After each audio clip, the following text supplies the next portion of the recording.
Welcome to the news and why it matters. I am Sara Gonzales, joined today by Glenn Beck, Stu Burguiere, and special guest, Mr. Rob Eno, BlazeTV's media critic. Right. Thank you so much for being here, Rob. Thanks for having me on. Your newsletter every day. I read it every day. I wish it would come out at night, but it is fantastic. Well, it comes out around 4 o'clock, so yeah. I can send it a little bit later if you want a little bit later. Yeah. Thank you. 4 a.m. 4 p.m. Oh, I didn't. I only get it in the morning. Yeah. Oh, that's the points of interest. I have the WTF MSM, so we do the newsletter for the internal folks, and then I do the other. Okay. So, yeah, okay. No, that one is I'm up at 4:30 or 5 o'clock in the morning. Yeah, it is really good. Yeah. So that's not available to the public? No. Oh. We'll just forward it to him. We'll just forward it to him. That's okay. Yeah. It's really. Send me your email and I'll send it to you. No, I know. I love it as well. Glenn, top story for you. Top story for me would be the why behind the Gavin Newsom train cancellation. All right, still. Scientists have recently discovered that if you spend more money than you have, you go into deficit.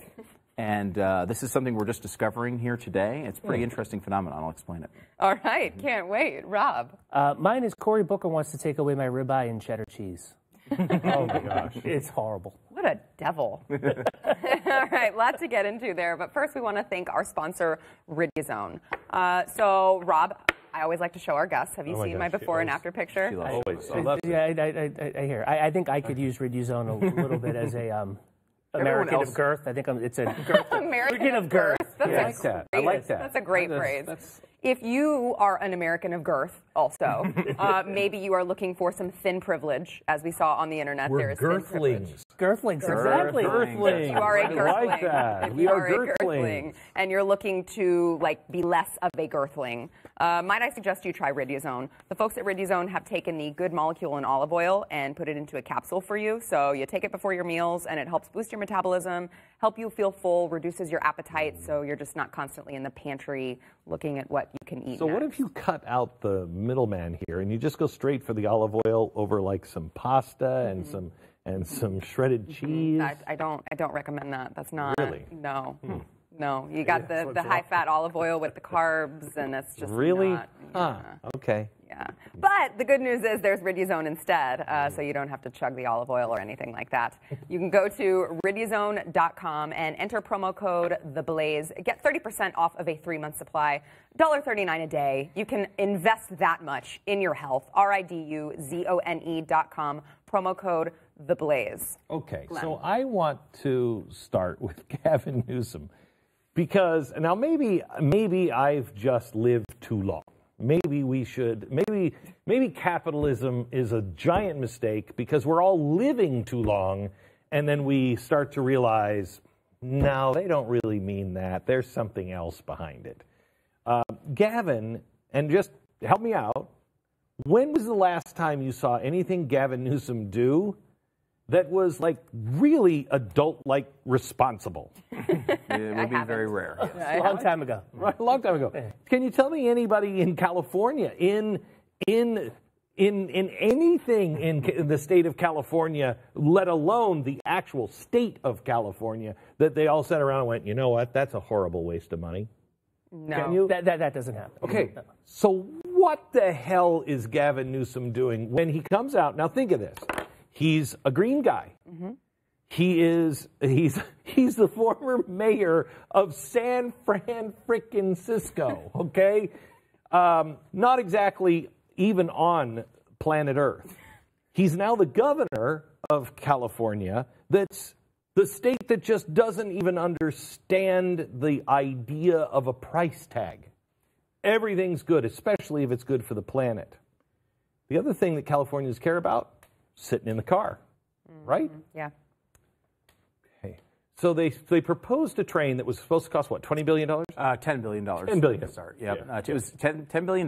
They were supposed to get a $50 ticket to go from L.A. to San Francisco in about 2.5 hours. Now, it's changed just a little bit. It has. It's now 3.5 hours. It's out 3.5 to 4 hours. To 4 hours. Now it is it's an $80 ticket. Right. And the cost is at up to $77 billion and really expected to go well over $100 billion if it would actually build. But they started at 10. 10. So only 7 times as much. That's very close. For California, that's a margin of error. It's like the big dig back in Massachusetts from where I'm from. So, Yes, it is. supposed to be $2 billion and ended up being whatever it was, $40 billion. Or whatever. So that's not enough, though, for Californians to say no to that. Right. Now, hear me out. Also, he cancels it on the week of the Green New Deal. He's a progressive. He doesn't want to hurt. All of the other progressives are lining up going, oh, my gosh. I mean, I'm going to so regret saying this, but that's genius. Okay, that Green New Deal is so genius. Oh, good God, please, no. They're all just... Wasn't this supposed to be the model example of how the Green New Deal was going to work? Mm-hmm. Yeah. Okay. So is he not a team player? What's happening? Theory? Please. $3.5 billion in loans from the federal government, okay, that California has to pay back. They have a $3.5 billion loan. They still have it. They haven't paid it. They haven't used it, okay? He's canceling that loan. He's canceling this whole project, okay? It's too expensive. It's too crazy. We're 18 months away from a new president. And that new president, if it's Democrat, is saying the bullet train or the speed train or whatever the hell that thing is a main centerpiece of the Green New Deal. Well, then that would make a train like that a federal obligation and not a California obligation. So is he being just absolutely brilliant by saying, you know what, it's too much for Californians to pay for. We're going to give them the money back, knowing that there's a possibility in 24 months they have a Democrat who says, yeah, you don't have to pay for anything. We're going to build it. I think that's what's happening here. And that he's not just overnight become fiscally responsible. Well, that is always a possibility. What are the odds? Very low, very low. The House wins on that bet. Yeah. This is another, I mean, the California project is the biggest example of how horrible these train ideas are. Trains were great. They are one of the things that helped form our country. I mean, they really have a strong history, and we, I think, have an affinity for trains as a country. I don't. I got stopped behind one taking my son to school yesterday. I was so mad. Wow. One stop behind a train once, and then turned you off, huh? Well, I mean, several times. People don't know, especially out west.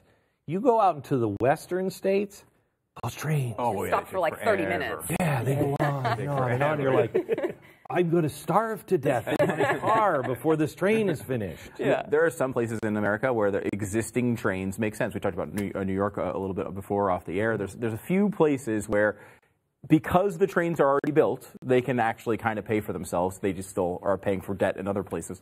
But the new ones that they tried, these light rail trains, I know Rob said he went on the DART. I took the light rail train here. I'm from New England, I'm from Boston, so I have a thing for the subway. It's my one communistic type thing. I like the subway to get around in the city and miss it where I am now. But yeah, no, it's interesting. But there's also some private investment. Richard Branson just bought into a company out of Florida that has a line that's going. It's all privately done, going from Miami to Fort Lauderdale, eventually going to go to Tampa.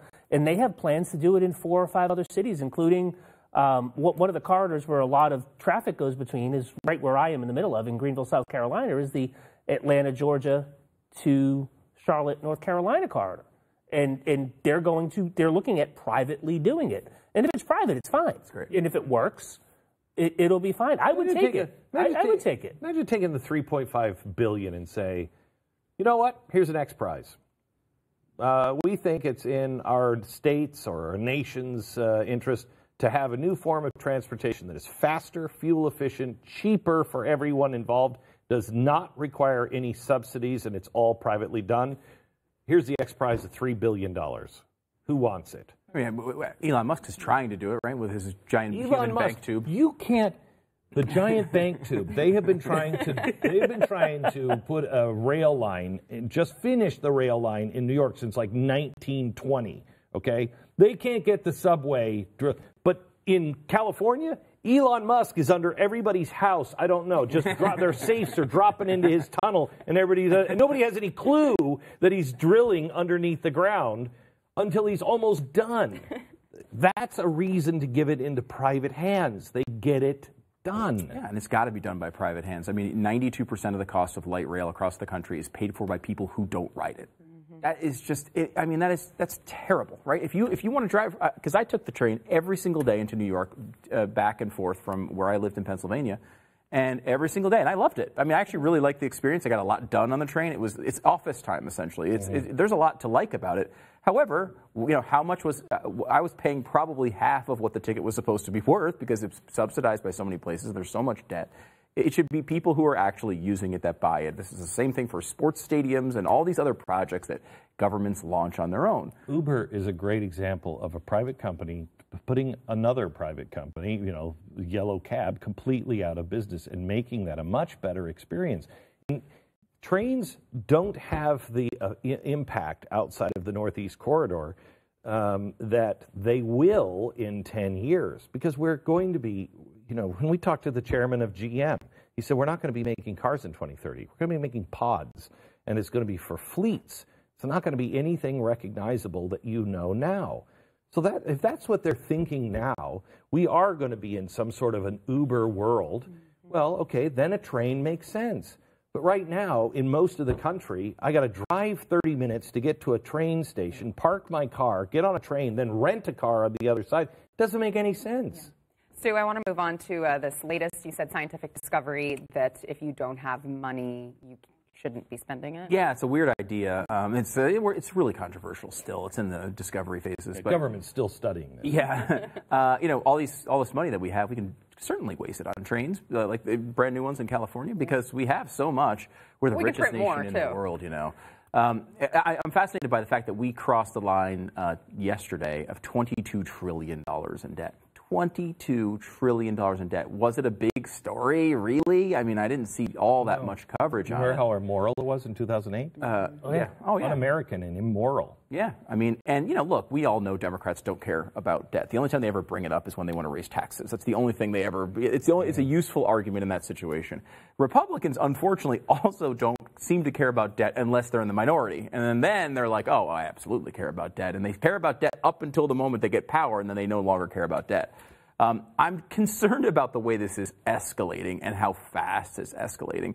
Looking back here, this is by president. Again, there's so many factors that go into this. The House can be in other hands, but this is the way that people look at it. This is not necessarily just a commentary on these presidents by any means.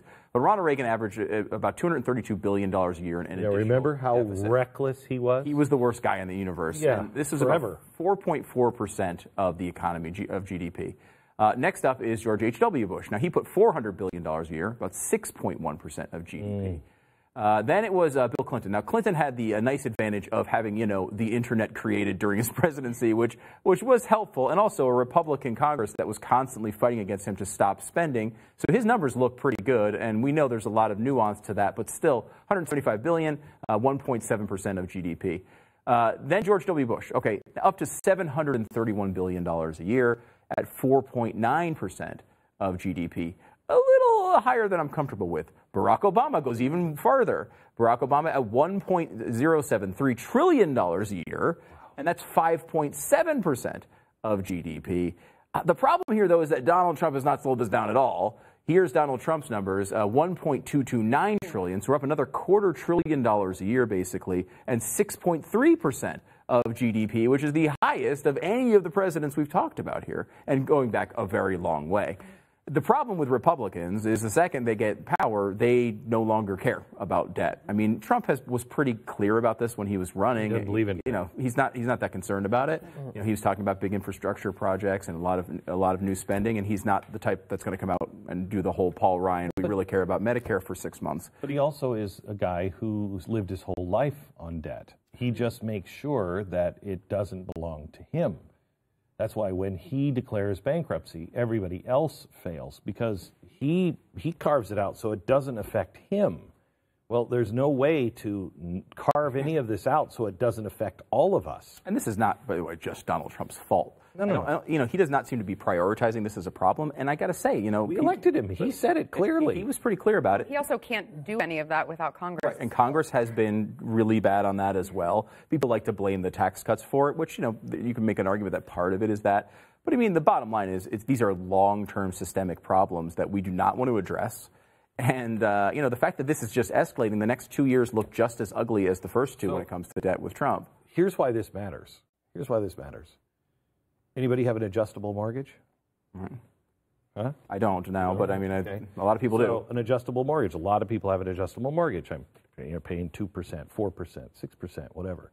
Well, if you have an adjustable mortgage, if you have 2 or 3% interest, your contract probably says that it can go up in its lifetime over 3 or 4 years up to 10%. Okay, 10% interest rate on your house puts you into bankruptcy. We have an adjustable mortgage. Okay, the United States of America has an adjustable mortgage. It's whatever we can sell our treasuries for. And we are constantly not only trying to get new debt covered, we are having to refinance every 18 to 3 to 5 years all of this debt. It's constantly coming up. And so as interest rates go up, you take that kind of debt and you put an 8% interest rate, which is not unheard of, it's not crazy, we're all bankrupt. Yeah, and that's to put an exclamation point on this, the problem with the $1.3 trillion a year we're putting on right now is that's in a good economy. Yes. God forbid we go into a recession or something like 2008, those numbers are going to explode, and I don't think we can handle them. We're not only not saving for a rainy day, we're giving away all the umbrellas and the roofs of our houses. All right, back in a minute. Is the plural?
Before we get back into the conversation, I want to thank our sponsor, Relief Factor. So I was running low on Relief Factor, and I was so excited to see it in the kitchen. I asked Robert. I said, "Excuse me." I asked Robert, and I said, if I cannot have a pack, I will return it. But I just needed a pack. Stealing your Relief Factor? Yeah, she is going into she's looking at me as a drug dealer. She is. I am not your supplier. No, I mean, but I was. It's tough when you run out of Relief Factor because then you're in pain again. Yeah, you know this. It helps reduce the inflation in your body or inflammation. Also, maybe your the inflation's not going to be stopped by Relief Factor. That's Ridizone. Sure, that's right. You're taking the wrong bottle. What it is, funny face. What it is. Okay. Anyway. It'll make you feel better. It won't make these people disappear, but it'll make you feel better. Go to relieffactor.com. I don't know if we have to put in the promo code. No, it's just relieffactor.com. You can get the 3-week quick start pack for $19.95. 70% of the people who buy that Quick Start pack go on to keep buying it. So it's working for them. It's working for us. It can work for you if you're looking to get out of pain. ReliefFactor.com. All right, Rob, you said Cory Booker wants to take away your ribeyes or your Reuben? My ribeyes. My Reubens, okay. my ribeyes, all the meat. You know, as a American of girth, as we talked about earlier, one of my favorite things to do is to take a ribeye and throw it in the oven and eat it. Causes inflation. It does. And inflammation, which you can get rid of with Riduzone. But no, it's amazing. It's this whole they know better than us how we should live our life. And it goes back to the Green New Deal. You know, I remember I have a chemical engineering degree, which I obviously don't use, but I was at the... you can make crack students. Exactly. Wow. I could, if I wanted to. Heisenberg. Don't tell that to Sarah. She'll be in the kitchen, having you make a Stealing your little stuff. crack kitchen. Yeah, anyway, go ahead. This cow fart thing's been a long time coming for them. I remember going to a talk on global warming back in like 1994, and Mario Molina, who was the guy that came up with it at MIT, said, well, you know, we're never going to get away from this, and he showed a picture of cows farting. Like, they've been pushing this for a long time. But, you know, Cory Booker, they think that the world's going to end. I remember watching, there was a PBS show a while back, and it was the story of the earth, and it was the story of man. And the thing opens, and I can't find it again, but the thing opens and says, the reason that man is able to evolve is because it adapts to climate change. Yeah. We are an adapting animal, and climate change has always been with us. What I like to tell people, you know, is that, yes, the climate has been changing. It's been it's been changing since the first drop of water coalesced on the first dust molecule billions of years ago and fell to the earth. And for every day since then, the climate has changed. This isn't about the climate changing. This is about control of your life. Governments always try to find ways to control your life. And this is the new thing that they can control your life with. And they want to do it by taking away my ribeye. Well, but really quickly, I do want to clarify. He does want to take away your ribeye. But so what Cory Booker said was that he thinks that eating meat is going to destroy the earth. Is that what he said? Yeah. Survive. Right. The earth cannot survive if we continue to eat meat. Yes, which he's a vegan. Yeah. Right, he is a vegan. I had no idea he was a vegan, which is shocking because usually the first time you meet a vegan, they make sure that you know that they're a vegan. So it's weird that I never knew that. I think he's making us know he's a vegan as he's running for president, making us know and telling us that we should not. But again, it goes to they think that they know what's better for you, and they just want to control your life. But then those same people vote for, you know, subsidies for the corn lobby to give you all high fructose corn syrup, and like instead of having everything, you know, be plant-based, you get, or animal-based, you get it plant-based, and we all get big and need Riduzone and end up with diabetes and all of those sorts of things because they throw starches into our lives instead of the proteins that, you know, we're supposed to eat, which obviously I don't do a lot of. But.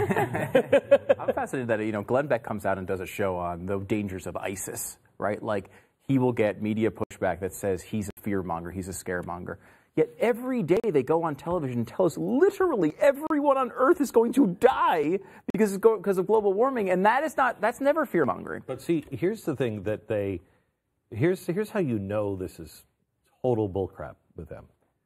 I've been following, because Stu is only following it kind of as a joke, and I'm kind of following it as kind of as a joke too, because it's going to take a while for it to happen. But the polls have shifted 182 or 86 times. Okay, in the history of Earth, that we can count. We know north has become south, south has become north.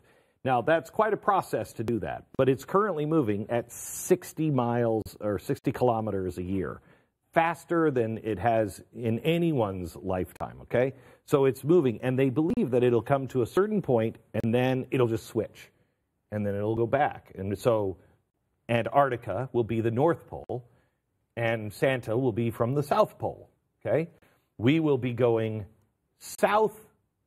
We will be going south of the border from Mexico to America. Okay. Now, here's why this matters. This has everything to do with the molten core of the Earth and the electromagnetic field. That electromagnetic field allows us to live. Okay. We don't live with a 5% electromagnetic field. When it is fluctuating, it is already starting to fluctuate. As it starts to really move, it will reduce the electromagnetic field by 95%. We're all dying of skin cancer. We're all dying of space junk coming in at us, et cetera, et cetera. All the satellites immediately stop working. Well, what would you do if you knew that was going to happen? You would adapt, right? Exactly. You would say, let's take some measures because we know this has happened 186 times. It's about 1,000 years away, possibly. Could be next year, could be 1,000 years, but we know it's starting to happen. Nobody's saying we're all going to die on that. Nobody's going to say that. It is more likely to kill us than the ice ages that have come or the hot houses that have come over and over and over again. What are we doing? I like that you can always leave us with a daily dose of optimism. Yeah, Thank you. I was trying to make a point on your behalf, and you just actually escalated the fear. That was the least shocking thing ever. So we'll be back. Well, but it's a surprising path you took there.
Hey, really quickly, if you are listening to us on podcast, don't forget, if you have not rated us, go in, subscribe to the podcast, rate us. I mean, I'm not telling you to give us 5 stars, but I'm just saying probably you should give us 5 stars. 5 stars. 6 if it's available.